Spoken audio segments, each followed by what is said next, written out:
마가복음 10장 13절로 16절 말씀을 가지고 어린아이와 같은 믿음이라는 제목으로 하나님의 은혜를 나누겠습니다.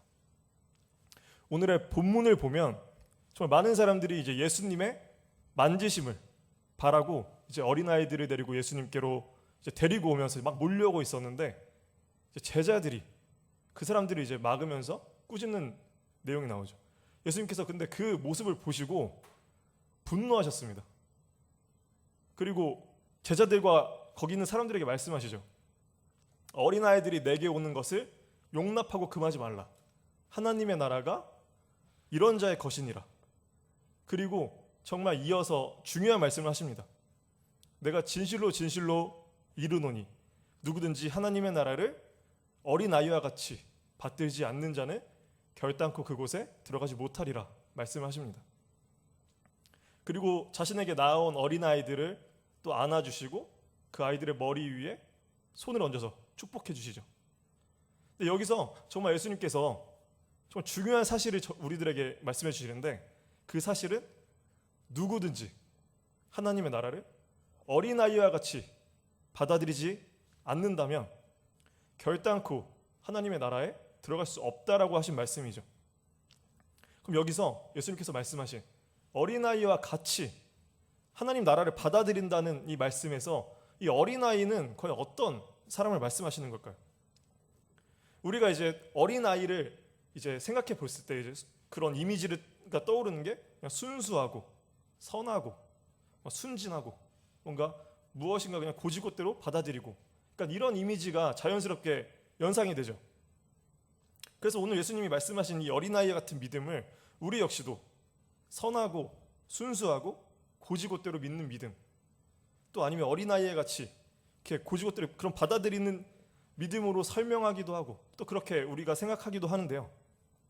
그런데 이제 우리의 눈을 돌려서 한번 우리 주변이나 아니면 어렸을 때 자식을 키우셨던 그 경험을 생각해 보셨을 때 과연 어린아이들이 그 이미지처럼 마냥 선하고 마냥 순수하고 마냥 착하고 그런가요?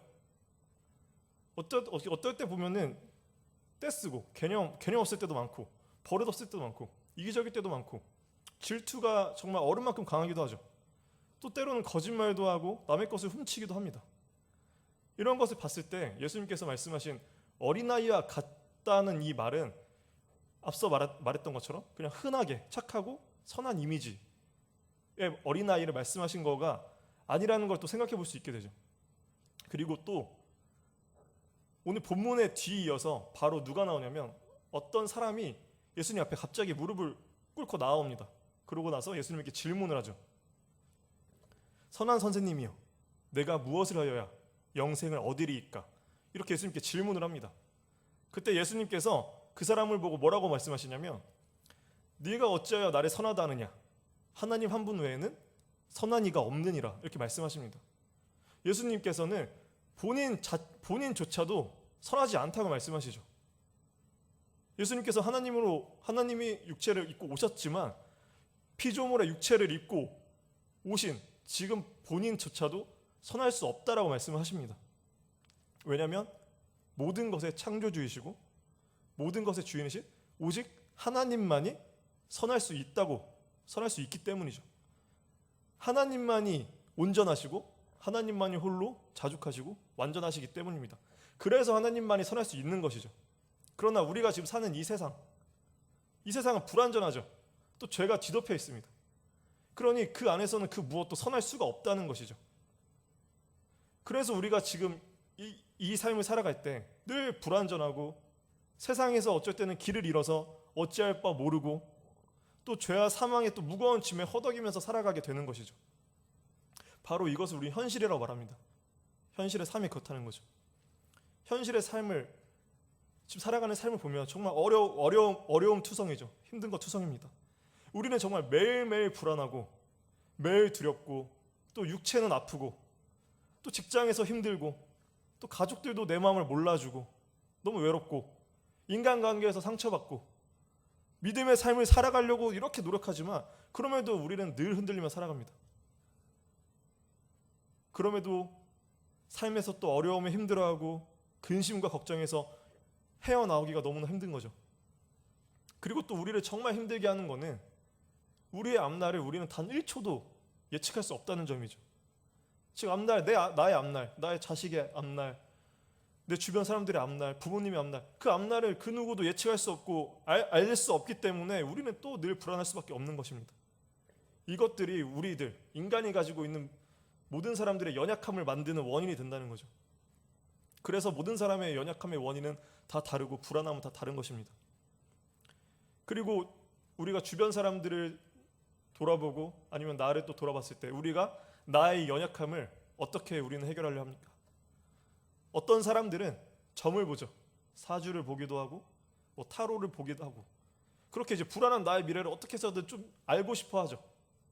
그 어떤 사람은 또 세상에 있는 든든한 집단에 들어가고 싶어 하죠. 뭐 대기업이라든지 공무원이라도 하든지 뭔가 든든한 조직 안에 내가 포함되면 나의 앞날이 그래도 뭔가 안정적으로 정리되지 않을까, 보장되지 않을까 이런 위안을 갖게 됩니다. 또 어떤 사람들은 사람을 통해서 채웁니다. 세상에서 잘 나가는 사람들을 의지한다거나 친구를 또 의지한다거나 라인을 어떻게든 타려고 막 줄을 대고 뭔가 그 사람이 나의 백그라운드가 되었을 때 나의 뭔가 든든한 인맥이 되어서 나의 안정감을 채우려고 하죠. 또 어떤 사람들은 술과 유흥으로 그런 것 자체를 다 잊어버리려고 하죠. 현실을 그냥 도피하고 싶은 것입니다. 또 어떤 사람들은 든든한 자산, 쌓여가는 통장 잔고, 집 한 채는 있어야지. 그래 안전하겠지. 요즘 시대는 땅이 답이야. 주식이 답이야. 코인 타야 돼. 이렇게 막 불안감을 어떻게든 채우려고 합니다. 이 모든 것들이 현실이죠. 그리고 세상에선 이게 답이라고 말을 하고 있습니다. 그리고 정말 많은 사람들이 이런 목표를 채우려고 살아가고 있죠. 근데 그것이 사실은 다 무엇인가 나의 불안함을 채우기 위해서, 나의 연약함을 채우기 위해서, 이렇게 채우기 위해서 어떻게든 뭔가를 붙잡으려고 하는 거죠. 이제 여기서 우리는 욕망이 발생하게 되는 거죠. 그런데 문제는 나의 그 연약함이 그런 거를 잡는다고 해서 이 갈증이, 나의 불안함이, 연약함이 채워지냐는 것이죠. 사람들은 이 나의 영혼의 불안감, 나의 갈증 이걸 견디지 못해서 무엇인가라도 채우려고 하고 붙잡으려고 합니다. 그렇게 해서 세상의 것들을 붙잡으려고 정말 무던히 애를 쓰죠.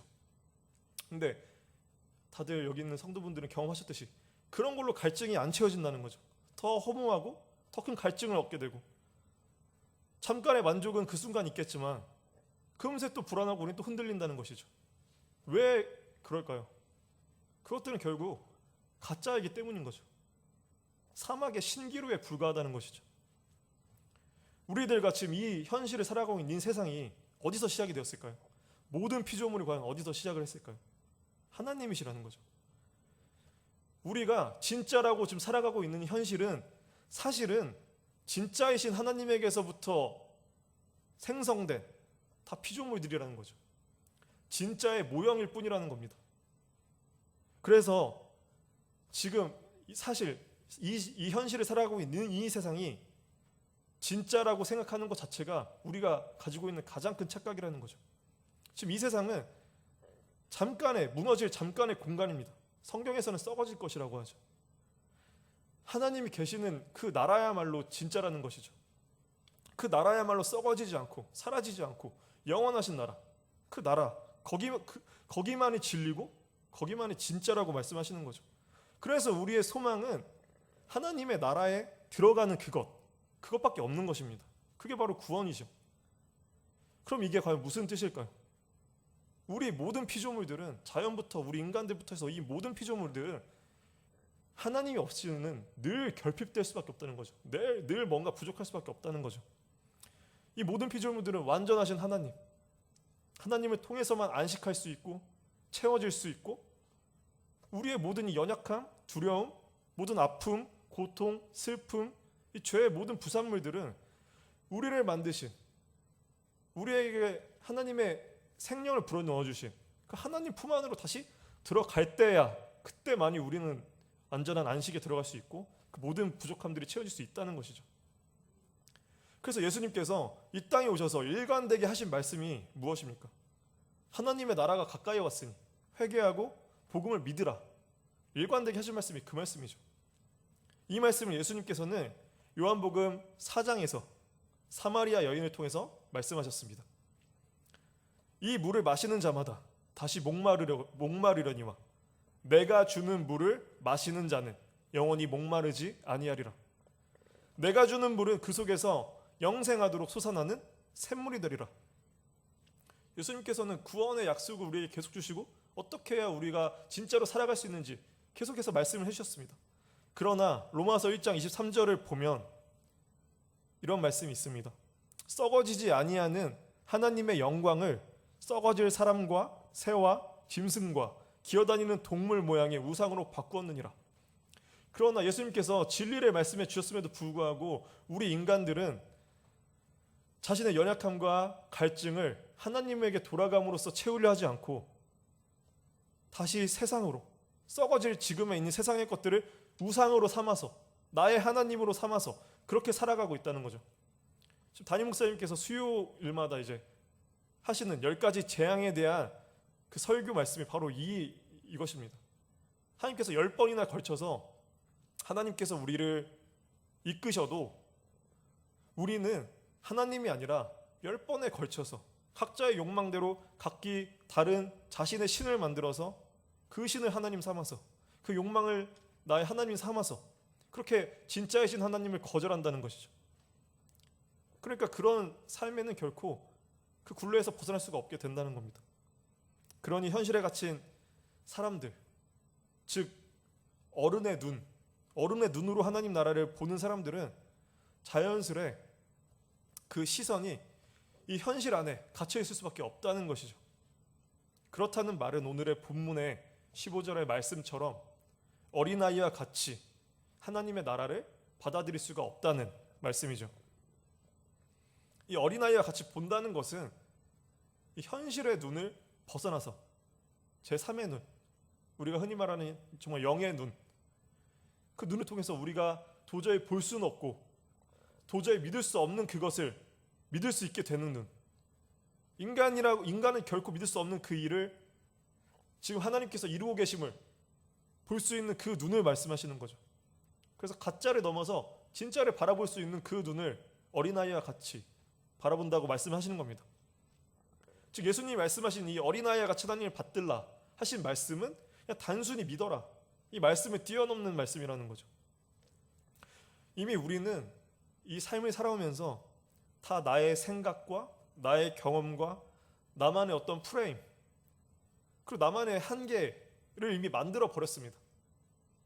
그래서 예수님의 복음을 믿지만 어쩔 때는 예수님의 말씀이 진짜로 들리기보다 현실적이지 않은 말씀처럼 들릴 때가 있습니다. 그래서 지금의 현실에서 사람들이 하는 소리에 더 귀가 기울여지기도 하고 어떨 때는 내 경험을 더 의지하게 될 때도 있고 뭔가 내 물질을 더 의지할 때가 있기도 하고 뭔가 내 계획을 더 완벽하게 세워야 되는 거 아닌가 이렇게 생각할 때가 되죠.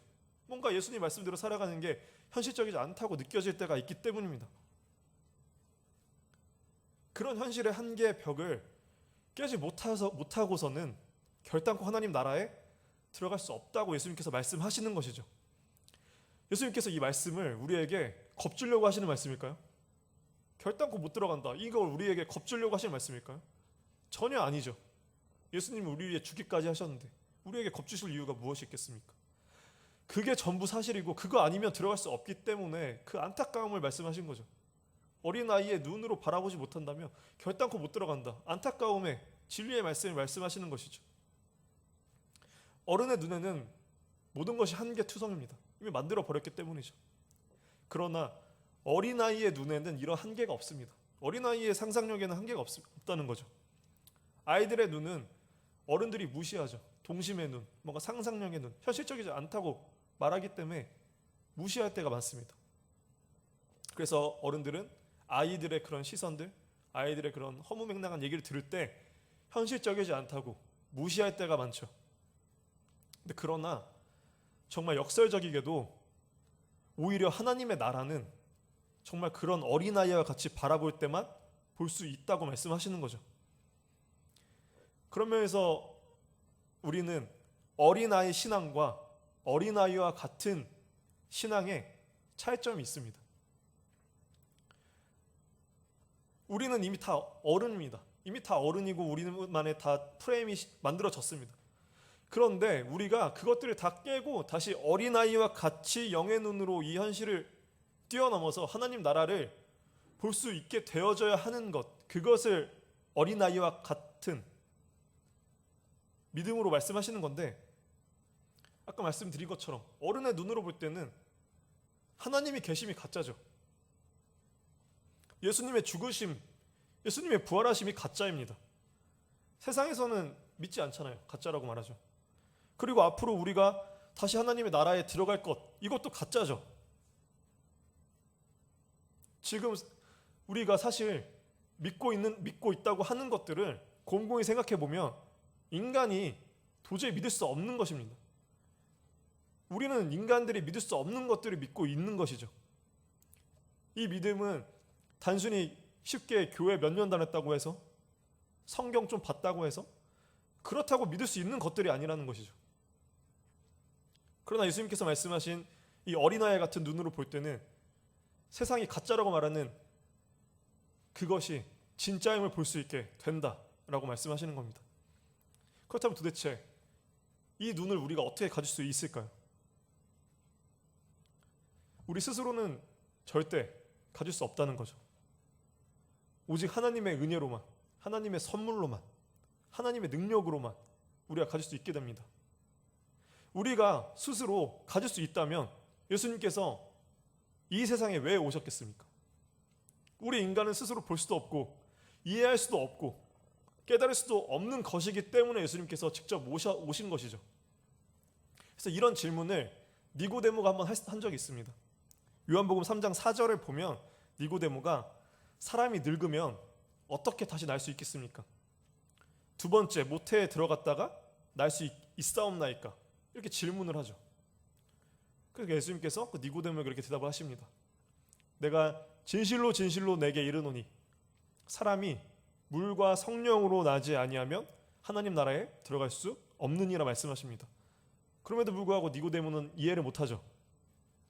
그래서 예수님께서는 요한복음 3장 11절에서 13절 말씀을 보면 우리는 아는 것을 말하고 본 것을 증언하노라.